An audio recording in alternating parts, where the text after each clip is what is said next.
अस्सलामुअलैकुम मेरे सभी साथियों को और मेरे इस चैनल पर जुड़े हुए हर एक शख्स को मेरी तरफ से सलाम। दोस्तों, आज सभी को पता होगा कि सियाह भाई बहुत ही नज़दीक पहुंच चुके हैं वाघा बॉर्डर के पास, और अब फ़िलहाल वो कहां पर ठहरे हैं तो इसकी पूरी जानकारी मैं इस वीडियो में दूंगा, तो वीडियो के साथ बने रहे। और साहब भाई के साथ इंडिया से पाकिस्तान और मक्का तक उनके साथ सफ़र में कौन रहेगा, इन सभी की जानकारी मैं इस वीडियो में दूंगा, तो बने रहना इस वीडियो के साथ। वीडियो को लाइक कर दे, चैनल को सब्सक्राइब कर दे।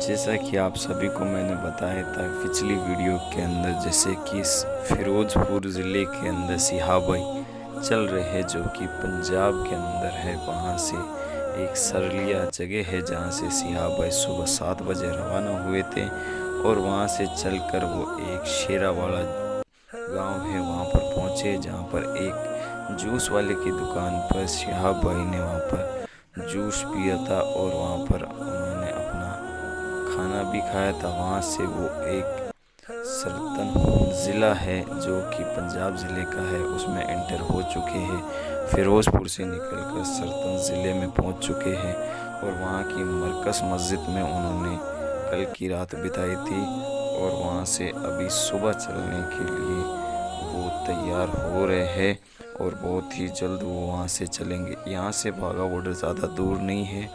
बॉर्डर से पाकिस्तान के अंदर एंटर होने की तारीख कल और परसों की रखी है, तो वो कल या परसों दोनों दिन में से एक दिन वाघा बॉर्डर से पंजाब से फिर वो पाकिस्तान में एंटर हो जाएंगे।